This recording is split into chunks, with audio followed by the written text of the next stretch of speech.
Boa noite a todos. Estou emocionado de estar aqui. Deus é maravilhoso, não é verdade? Eu quero agradecer a cada um que está aqui, a equipe de louvor. Então agora eu quero falar com vocês acerca da palavra de Deus. Eu quero agora então ler com vocês o texto que está na palavra, no livro de Êxodo, capítulo 4, versículo de 10 até o 16. Eu vou esperar que haja projeção, então, para que eu possa iniciar a leitura da palavra e depois eu possa pregar. Então, Moisés, porém, disse ao Senhor: se me permitires, eu nunca tive facilidade para falar, e nem no passado, nem agora, que falasse ao teu servo. Tenho muita dificuldade para falar. O Senhor lhe disse: quem deu boca ao homem? Quem fez o mudo ou o surdo? Quem lhe concede vista ou o torna cego? Não sou eu, o Senhor? Agora, pois, vá, eu o ajudarei a falar, ensinando-lhe o que dizer.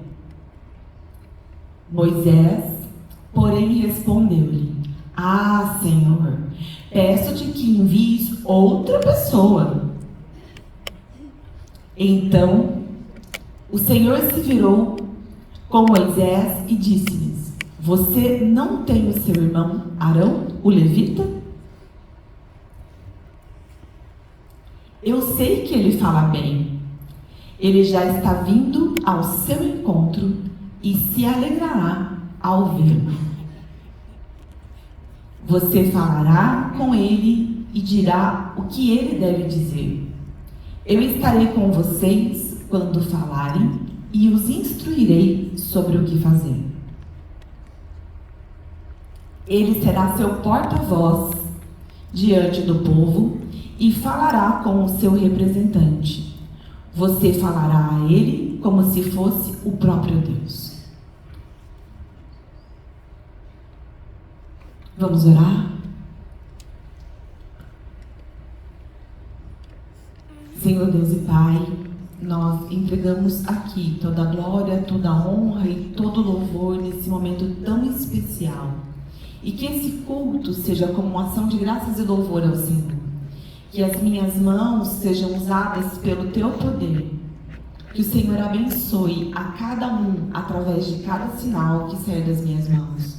Deus Pai, em nome de Jesus, eu te agradeço por esse momento, pela vida de Moisés e de Arão no Antigo Testamento, e que agora eu possa então trazer isso como uma luz, que cada uma das pessoas que também são deficientes possam entender o significado daquilo que o Senhor fez usando a vida de Moisés. Que então nós possamos ser fortes e corajosos. Assim como Moisés achou que não teria essa condição, ou uma pessoa que tem deficiência ou não, também possa enxergar-se como um fator limitador para te servir, que nós possamos dizer sim, porque o Senhor não escolhe a pessoa pelas suas características, mas pelo coração.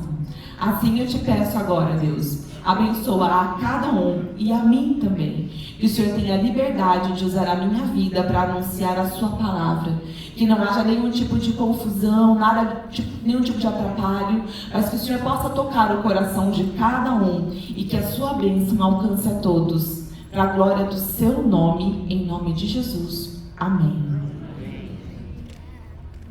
Podem se sentar.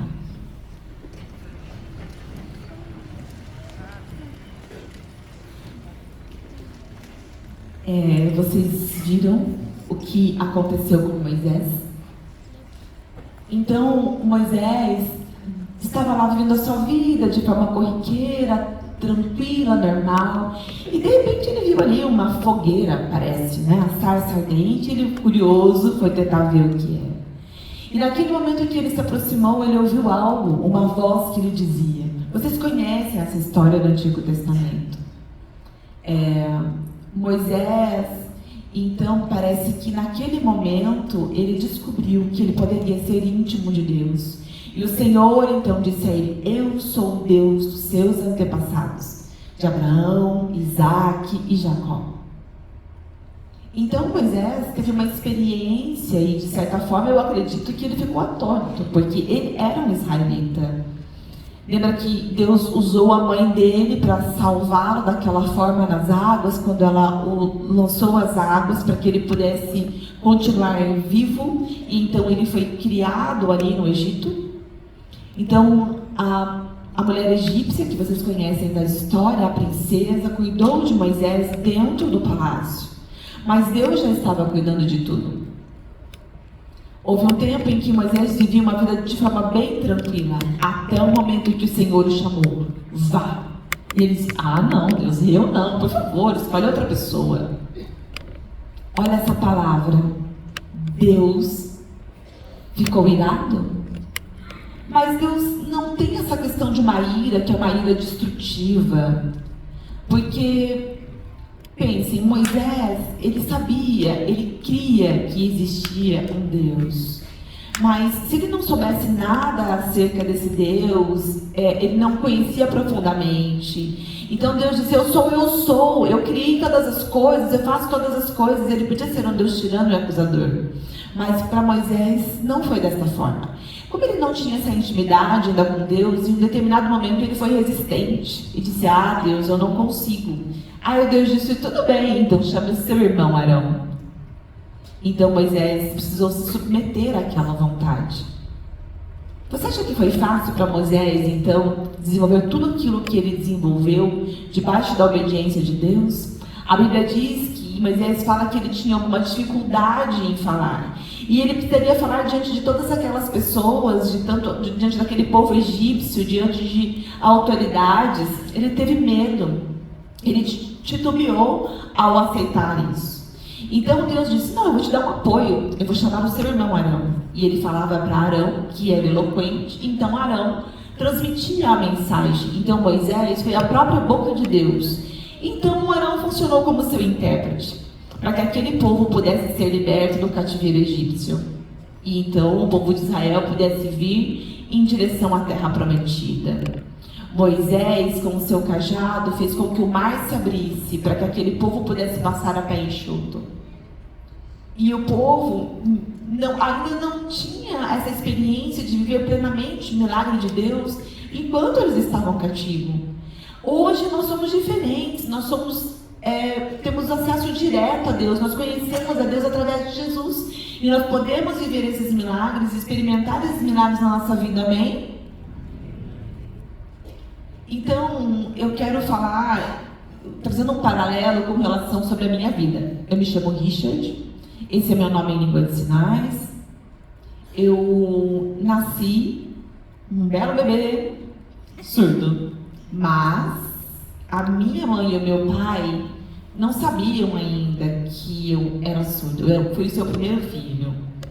Então, por exemplo, se fosse o segundo ou terceiro filho, talvez eles já tivessem alguma experiência em relação à maternidade e perceberiam que havia algo diferente. Mas eu era o primeiro filho, sou o primogênito. Então eles não tinham essa experiência da paternidade ainda.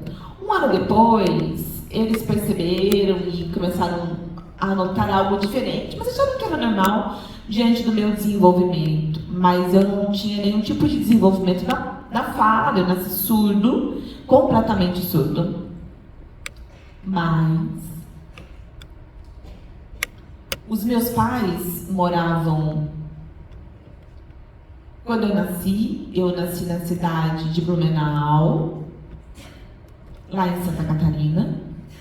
Depois, então, nós nos mudamos para Florianópolis.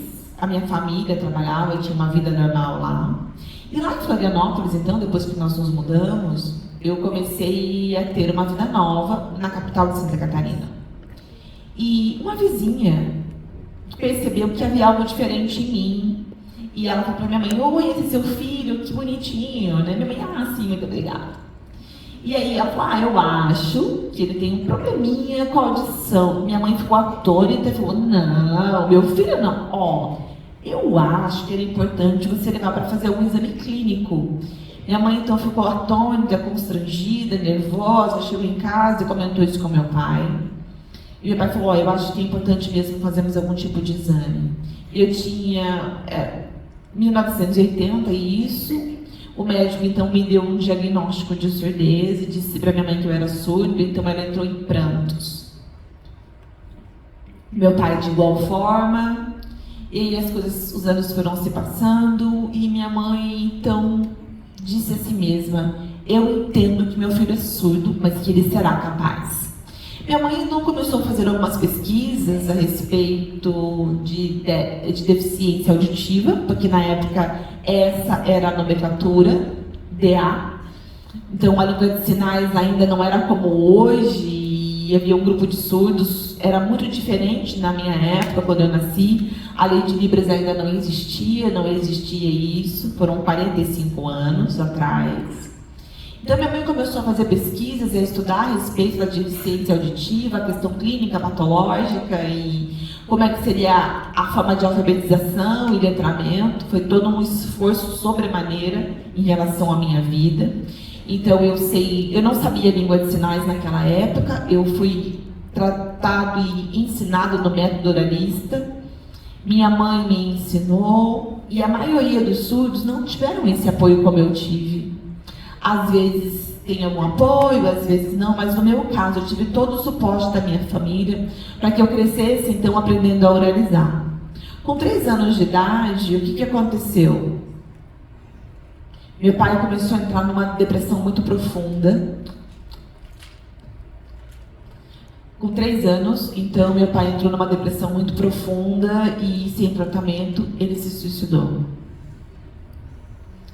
Então, minha mãe nunca se casou novamente, a minha mãe permaneceu viúva, isso aconteceu em 1983 e até hoje ela é viúva.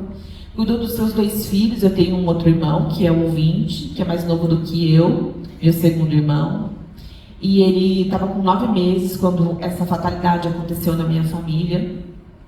E meu pai e minha mãe continuou lutando durante todo o percurso da nossa vida e eu fui crescendo sendo oralizado, não foi muito fácil, eu sofri muito para aprender a oralizar. O meu irmão, então, ele vinha para mim e dizia: você está falando errado, a articulação é assim que você deve movimentar seus lábios. E meu irmão vinha de novo, e meu irmão me dando esse apoio, ele colocava minha mão na garganta dele para eu tentar aprender o que ele estava falando, e tentar entender como é que era a forma fonética correta de desenvolver aquela única palavra. Então eu tinha mais uma, então meu irmão também foi muito paciente para que eu conseguisse desenvolver o meu cognitivo. Eu fazia tratamento com fono 3 vezes por semana, sempre foi muito caro esse tratamento. E minha mãe então teve todo esse esforço também em relação à sua questão financeira. Mas a maioria das famílias de pessoas surdas não conseguem ter essa ajuda, porque nós não temos apoio financeiro governamental e muitas vezes a família também não tem essa condição financeira de dar esse apoio. Então senão eu viveria na minha bolha, na minha casa, aprendendo a oralidade, a língua portuguesa, e não teria então essa desenvoltura, porque a língua de sinais ainda não era algo que nos era de acesso. Então, com 14 anos eu viajei com a minha família de carro, minha mãe estava no volante, tinha uma servidora que trabalhava conosco lá em Santa Catarina, a minha mãe e a minha família sempre foi muito grande em Santa Catarina, e uma pessoa então veio e ajudou a trabalhar em casa, a morar conosco para nos auxiliar, e a cidade era uma cidade pequena de Santa Catarina, cidade de Salete. Então, era muito próximo ali de Taió. E essa cidade aqui se chamava Rio do Sul, ali em Santa Catarina. Então, a minha família ocupava toda aquela região. Então, nós tínhamos... minha mãe era mais nova, de uma família de 16 irmãos. Então, sempre a família veio dar esse suporte para nós. E minha mãe escolheu trabalhar e essa pessoa veio para ajudar a cuidar de nós, que éramos pequenos também. Então, minha mãe estava saindo de Blumenau de carro para chegar nessa cidade onde a família dela estava. E aconteceu um acidente. O carro capotou, mas ninguém morreu, graças a Deus. Foi um acidente grave. E eu só quebrei os meus aparelhos ortofônicos. Eu usava aparelho auditivo, então tive um pouco de sangramento na minha orelha por conta do aparelho, mas não houve nada grave, os médicos avaliaram. Foi colocado só um algodão para estancar o sangramento e tudo bem, estava todo mundo bem. O meu irmão quebrou o braço, precisou usar um gesso. Essa pessoa que estava conosco, que estava com a gente, o carro capotou, ela ficou alguns dias no hospital para poder se restabelecer, mas todo o seu corpo também permaneceu intacto e ela está ok até hoje. Mas a minha mãe teve um trauma craniano grave e ela ficou em coma durante 1 mês no hospital. Quando ela acordou uma pessoa totalmente diferente do que ela era. Porque houve um trauma craniano, né? Então, um trauma encefálico. E parece que ela dormiu e acordou, como se ela nascesse uma outra pessoa. E eu tinha 14 anos. Eu ia fazer no mesmo mês, a gente sofreu um acidente no mês seguinte, agora como no mês de setembro, eu completaria 15 anos. Há 31 anos já houve esse acidente. Então, eu estava para completar meu 15º aniversário quando nós tivemos esse trauma. O meu irmão tinha 12, então nós começamos a cuidar da nossa mãe e foi muito difícil, porque a minha mãe dizia que o corpo dela era diferente, ela já não conseguia mais caminhar, ela precisava de ajuda de todo mundo para fazer as necessidades básicas da vida dela. Nós tivemos que colocar ela da cama, tirar ela da cama e cuidar da minha mãe em todo o tempo. A família da minha mãe falou, e agora? O que eu faço com ela, com esses 2 meninos? E começaram a arquitetar os seus planos em relação a nós. Então um tio veio e disse, olha, esse é o sinal do meu irmão Guilherme, essa é a identidade visual dele de língua de sinais, esse é o meu, aquele é o dele. E aí o Guilherme chamaram a gente e falou, vocês acham que a sua mãe pode ficar num asilo, numa casa de idosos? Eu falei, é. E meu irmão falou, eu acho que não. Não, nós vamos cuidar da nossa mãe. Eu falei, você tem certeza que você vai cuidar da sua mãe, meu irmão? Como é que você vai cuidar dela? Nós não temos essa estrutura para cuidar de todas as necessidades que ela precisa. E meu irmão disse que não precisava me preocupar, que ele iria cuidar da minha mãe. Ok.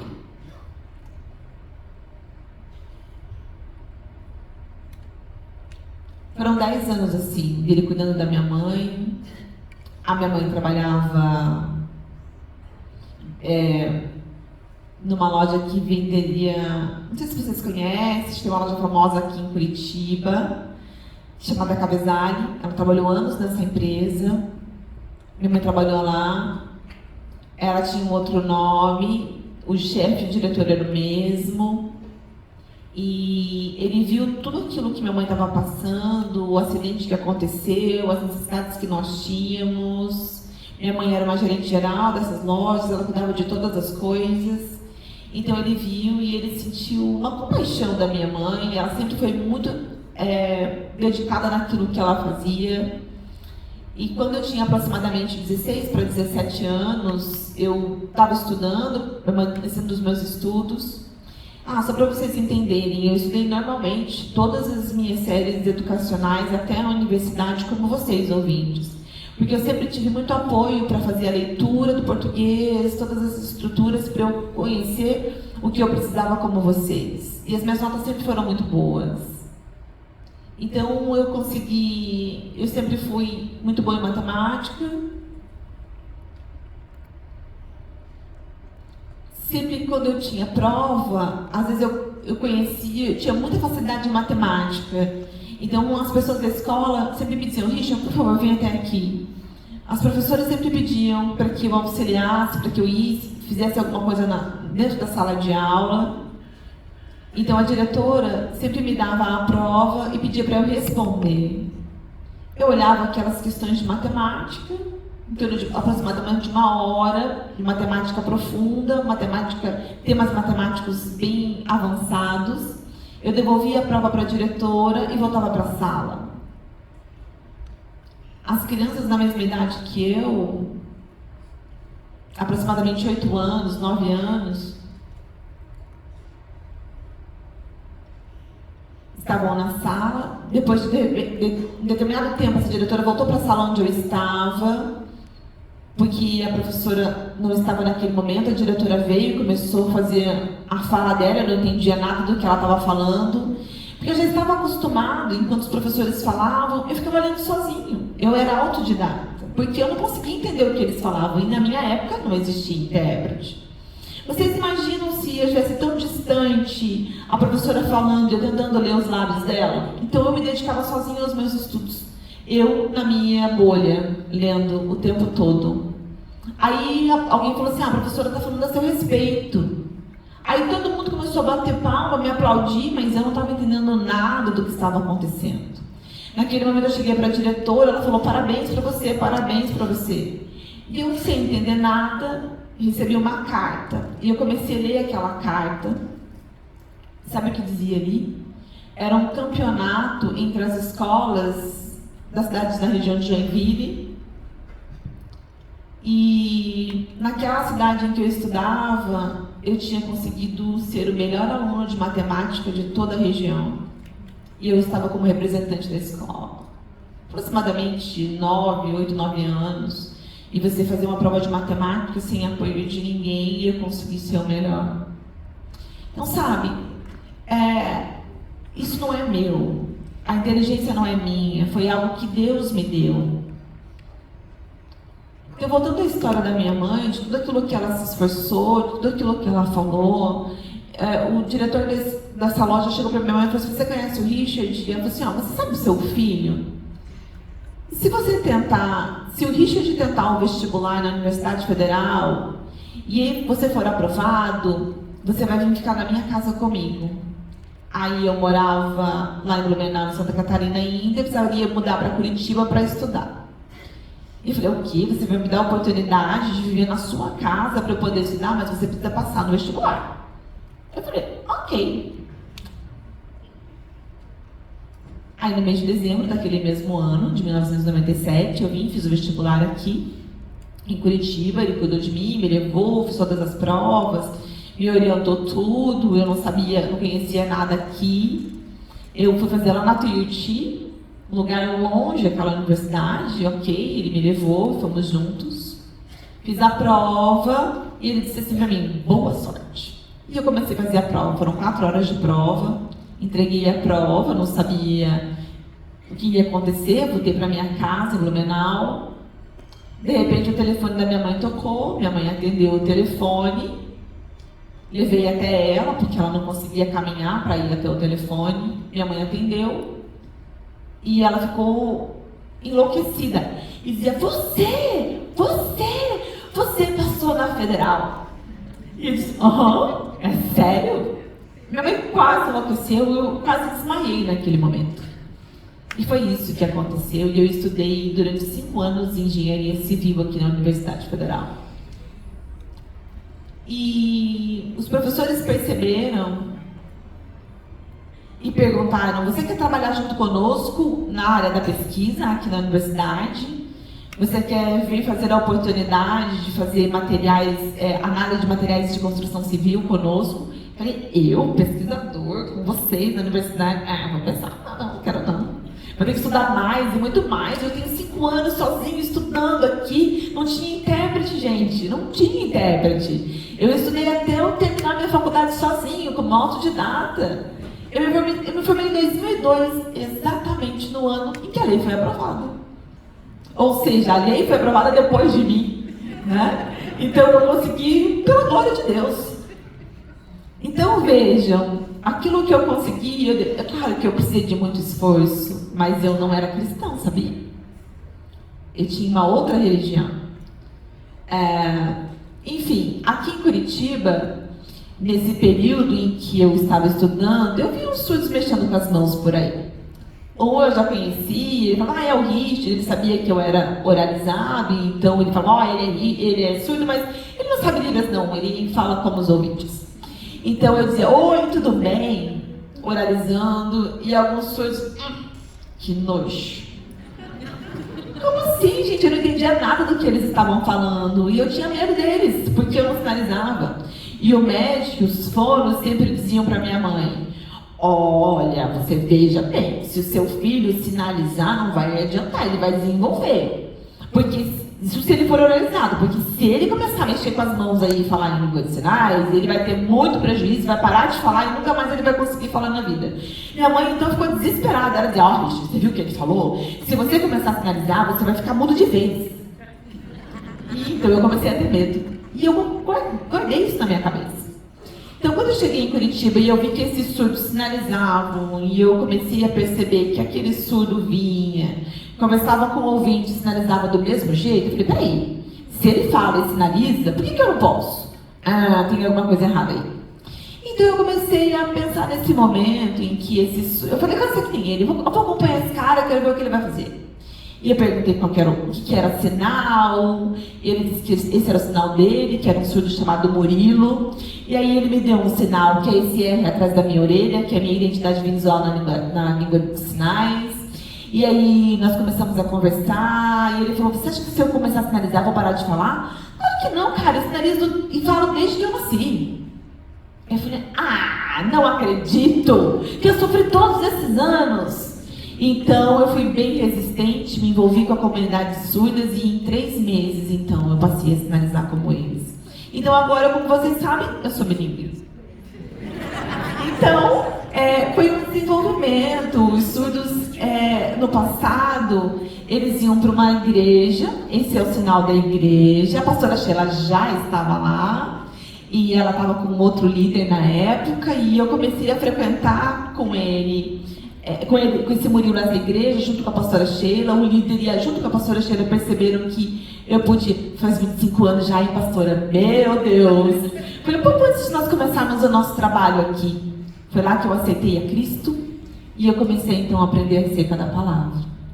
Então nós caminhamos juntos e um dia Deus me disse assim, olha, você precisa mudar daqui e você vai para São Paulo. Eu falei, como assim, Senhor? E o meu trabalho, a minha vida? Você vai para São Paulo. E eu falei, e minha mãe, quem vai cuidar dela? Como vai ser? Fica tranquilo, eu cuido da sua mãe. Então eu fiquei com muito medo. Como é que eu ia deixar minha mãe? Como é que eu ia deixar minha família, o meu irmão para ficar cuidando dela? E eu fiquei muito preocupado. Então eu falei para o Guilherme, meu irmão, falei, olha, eu preciso me mudar daqui, eu vou para São Paulo. Meu irmão falou, o quê? Como assim? Você vai embora para São Paulo? Vai me deixar sozinho aqui cuidando da mamãe? E eu disse, agora você falou que era para Blumenau. De Blumenau você vai para Curitiba. Agora de Curitiba você vai para São Paulo. Como assim? Eu falei, olha, desculpe. Foi Deus quem mandou. E aí nós tivemos essa situação em casa, eu fui para São Paulo. Hoje eu constituí a minha família, porque eu era solteira e conheci lá a minha maravilhosa esposa. Então, ela estava estudando, nós ficamos noivos, enfim. Aí, eu fui aconselhada a fazer um concurso, porque falei, nós somos surdos. Se nós formos trabalhar numa empresa privada, nós não teremos essa oportunidade. Então, significa que nós ficaremos sempre em subempregos, né? Empregos mais simples. Nós estamos estudando, você já formou-se na federal, então faça uma prova de concurso público. Então, eu comecei a estudar, eu fiz a prova, minha primeira tentativa, então fui aprovada no concurso do Ministério Público. Então, eu fui aprovada como engenheiro civil do Ministério Público, fui aprovada naquela prova de concurso. Eu sou funcionária do Ministério Público do Ministério Federal e eu sou, então, auditor da Engenharia Civil do Ministério Público Federal já há 21 anos e até agora.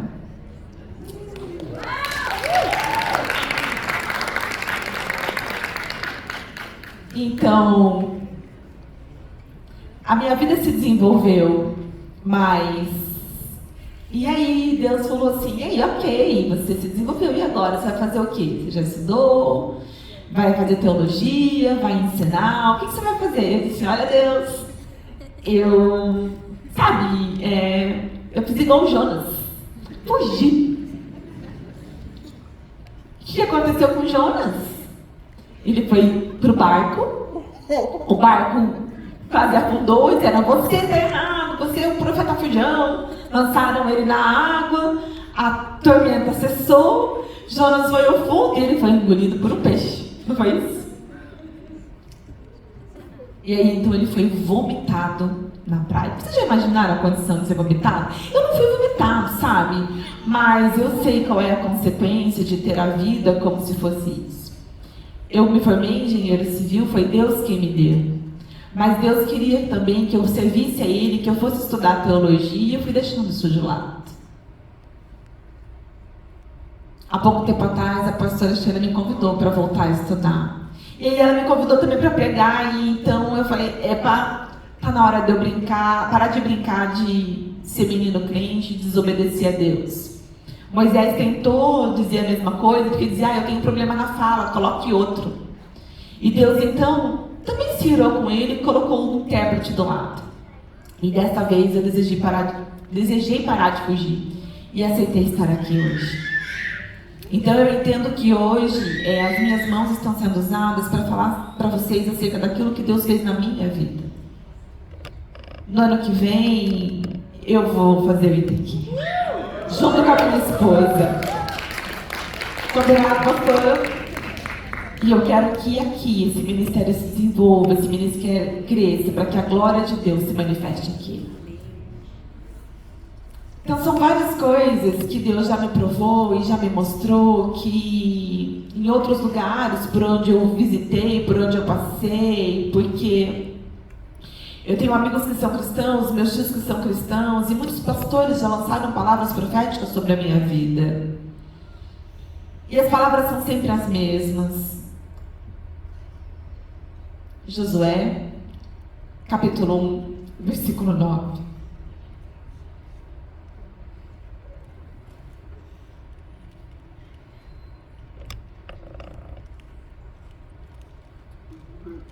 Vocês conseguem colocar, por gentileza, Josué capítulo 1, versículo 9?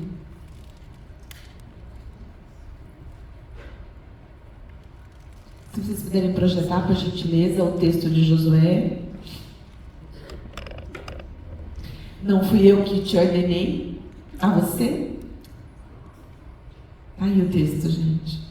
Seja forte e corajoso.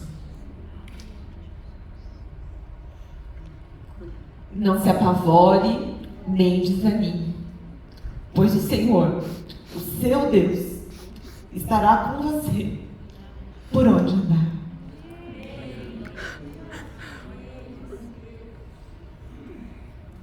Então, se Deus chamou a você e Ele escolheu a sua vida, não tema. Às vezes nós nos sentimos deficientes, seja surdo, cego, com debilidade motora, seja autista, indiferente de qual é a deficiência que você tem, Deus sabe quem você é. Ele sabe que você enfrentará revés na sua vida, porque nós somos humanos. E desde a época de Adão e Eva, no momento em que eles desobedeceram a Deus, quando eles comeram do fruto proibido, o pecado invadiu a nossa carne, invadiu a nossa vida. E essa geração, até hoje, onde nós vivemos, nós temos uma geração corrompida. Lembram da história de Caim e Abel? Um assassinou o outro. Isso é consequência do pecado. E então eles tiveram outros filhos e veio até a nossa geração.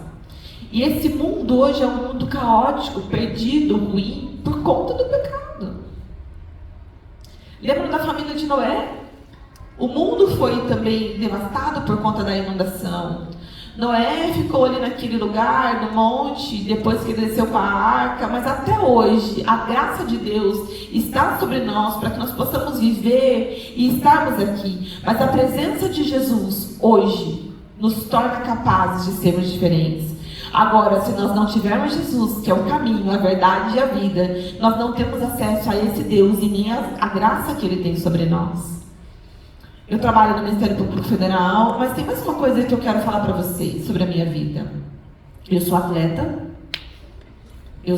surdo. Vocês sabiam que existe uma categoria de desporto surdo? Pesquisem na internet depois para vocês verificarem.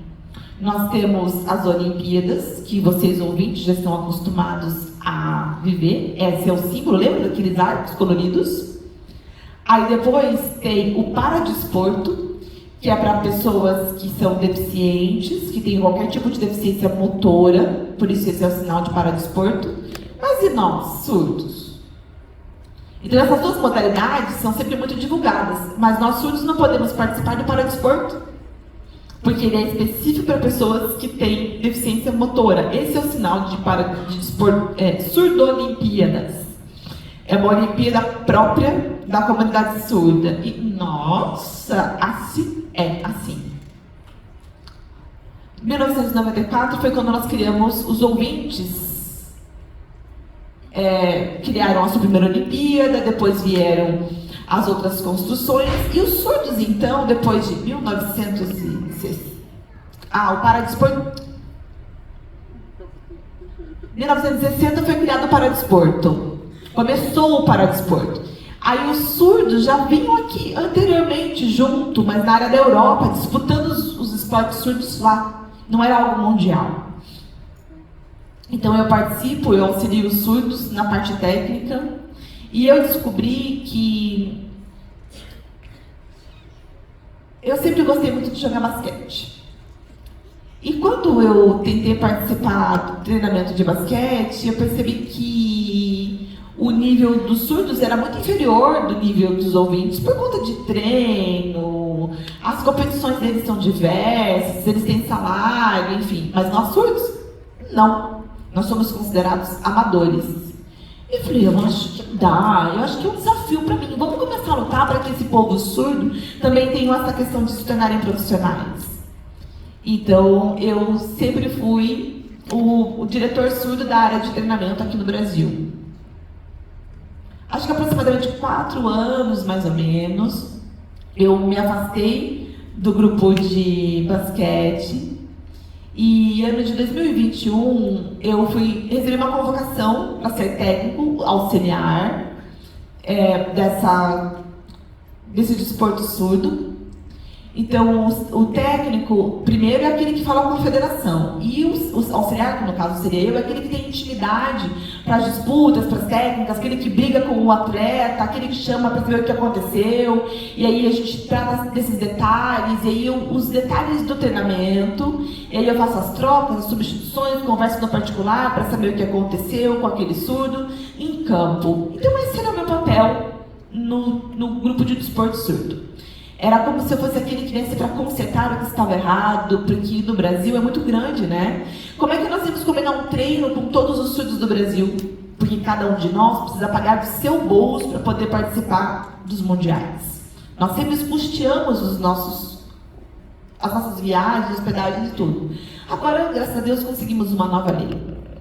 E aí me disseram, você vai mudar de esporte. Eu falei, como assim? Então, eu sou enxadrista e me convidaram então para organizar o campeonato de xadrez. Eu comecei então a treinar e eu fui campeão paranaense já na primeira disputa. E depois eu fui disputar pelo Brasil, também o brasileiro. Eu fiquei em 5º lugar, depois da segunda vez eu fiquei em 3º e agora eu venci. Fui campeão brasileiro de xadrez no campeonato surdo. Por isso que eu visto a camisa da seleção brasileira, eu faço parte da CBDS, que é a Confederação Brasileira de Desporto Surdo, eu sou uma das pessoas. Eu fui convidado hoje para ser o representante brasileiro, para representar o Brasil na disputa de xadrez na Turquia.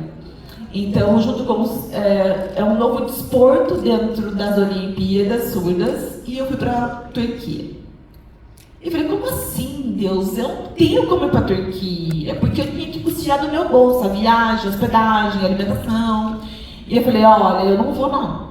Aí o diretor-geral da CBDS disse, eu pago o hotel, eu pago a sua alimentação, e você se vira com a passagem. Eu falei, o quê? Você vai custear toda a minha hospedagem lá? Eu falei, mas como é que eu vou pagar a passagem de avião? Era R$7.000 na época. E eu falei, não dá, eu não tenho essa condição agora. Como é que eu ia ficar na Turquia todo aquele tempo e pagar a passagem aérea? Eu não tinha como. Então eu falei, eu vou tentar pedir ajuda no grupo do WhatsApp, a minha esposa também me auxiliou nesse processo, falar com os meus vizinhos do prédio. Você sabe uma vaquinha, uma divulgação assim, uma vaquinha online, falando que eu iria representar o Brasil no campeonato de xadrez na Turquia, e eles começaram a me ajudar. Fizemos uma vaquinha virtual e eu consegui pagar a minha passagem para a glória de Deus. Mas por que eu estou contando isso? Por que eu estou falando da minha viagem na Turquia?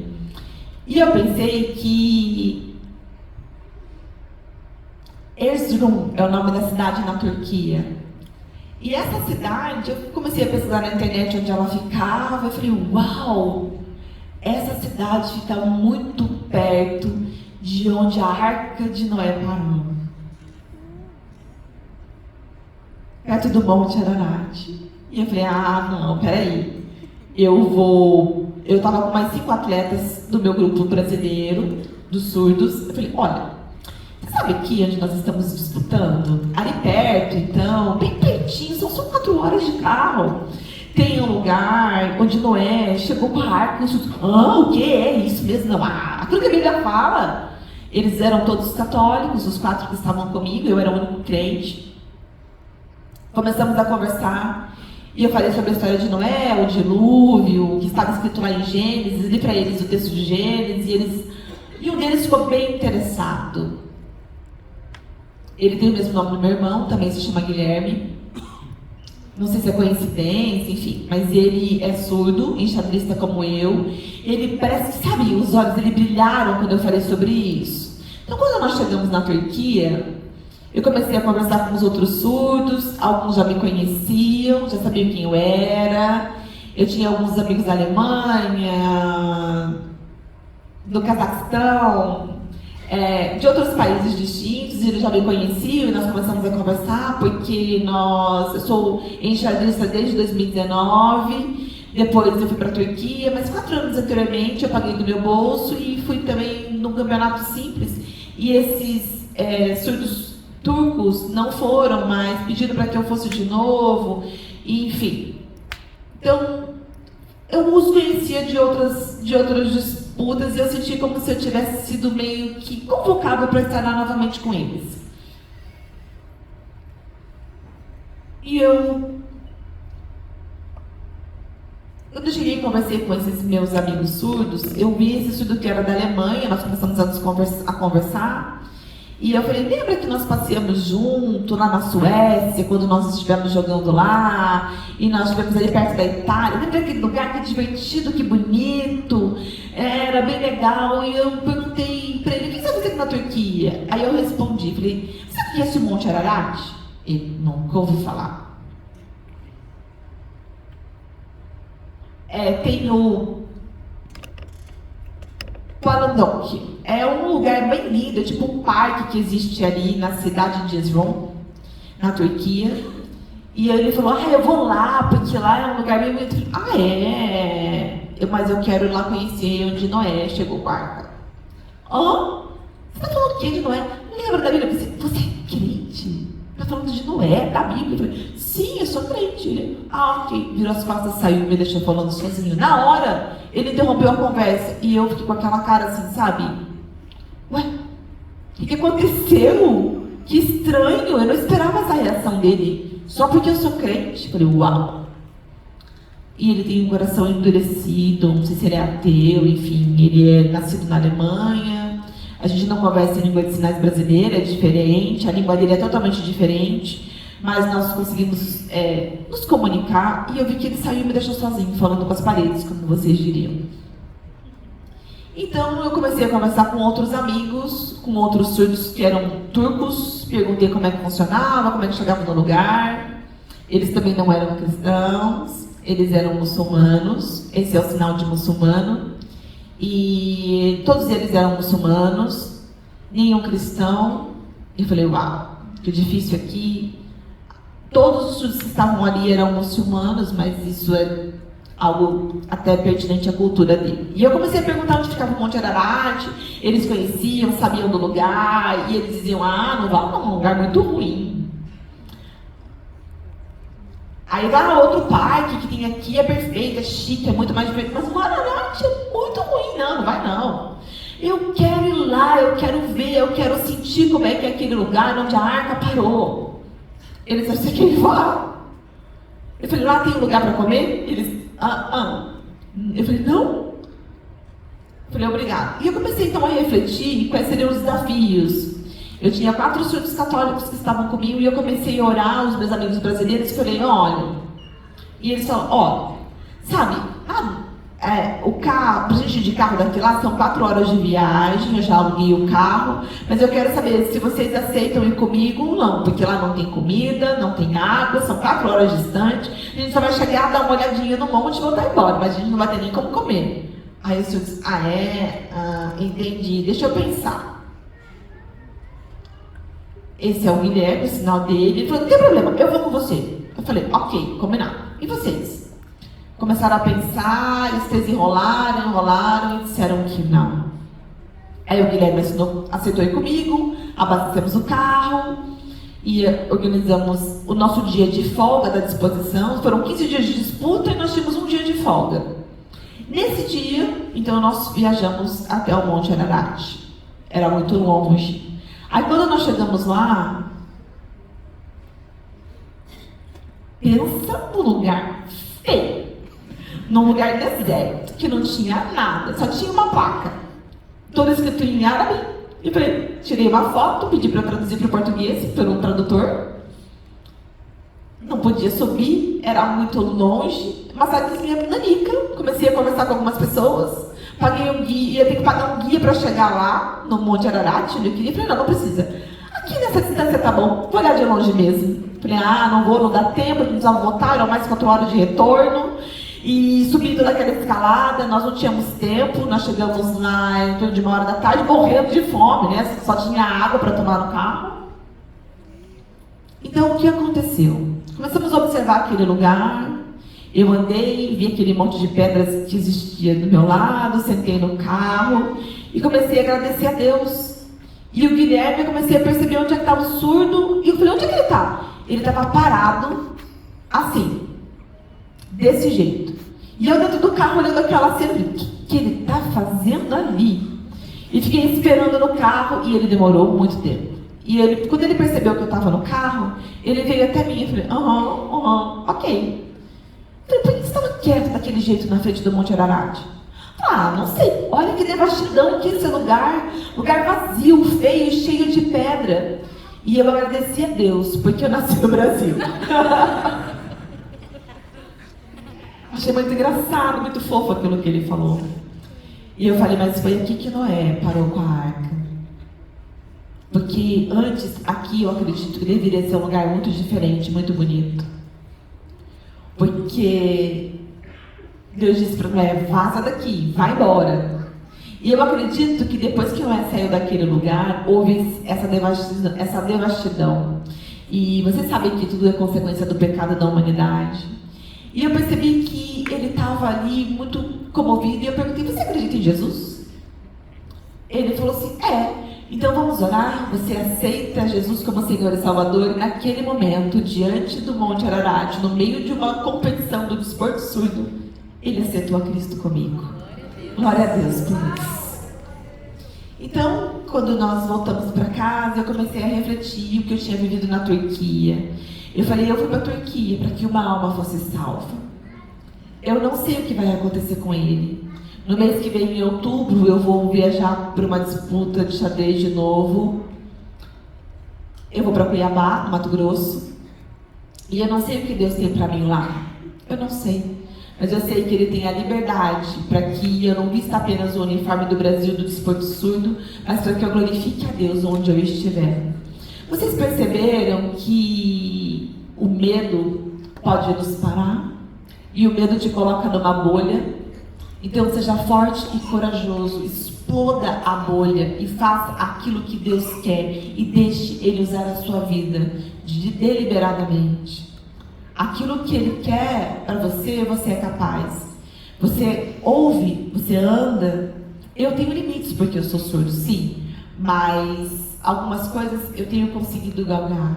Vocês, o que faz vocês se tornarem como Jonas?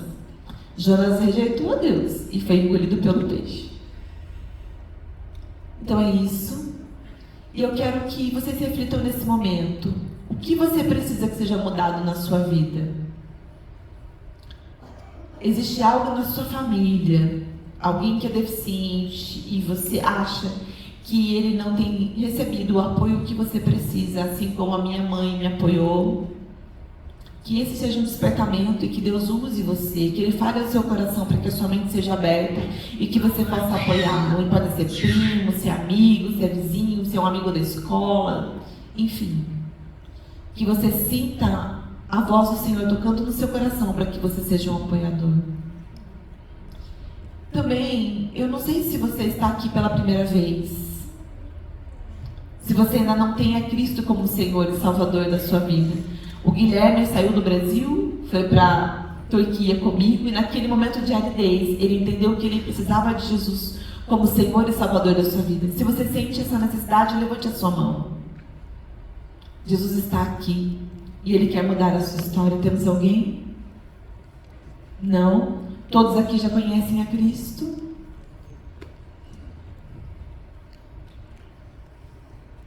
Se você se sente nesse momento afastado de Deus, e você percebe que você precisa retornar na presença dele, ou se você se sente nesse momento em que algo precisa ser mudado na sua vida, eu peço para que você coloque a mão no seu coração e você reflita acerca disso, para que nós possamos orar a Cristo.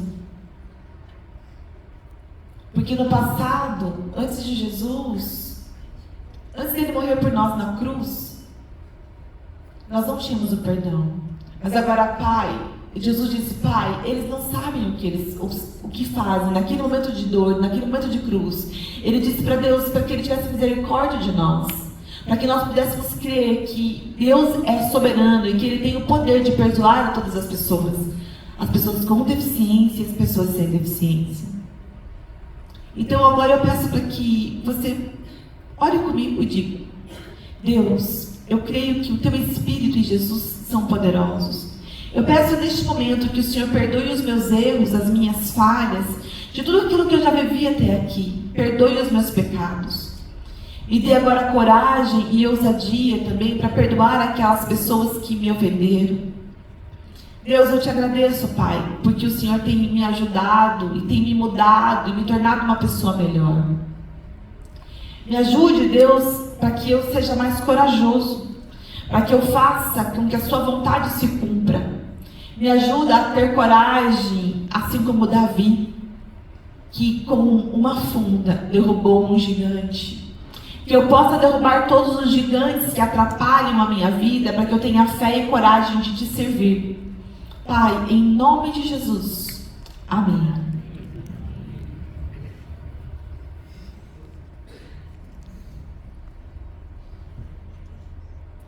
A Lígia vai subir aqui. Vamos esperar um minuto.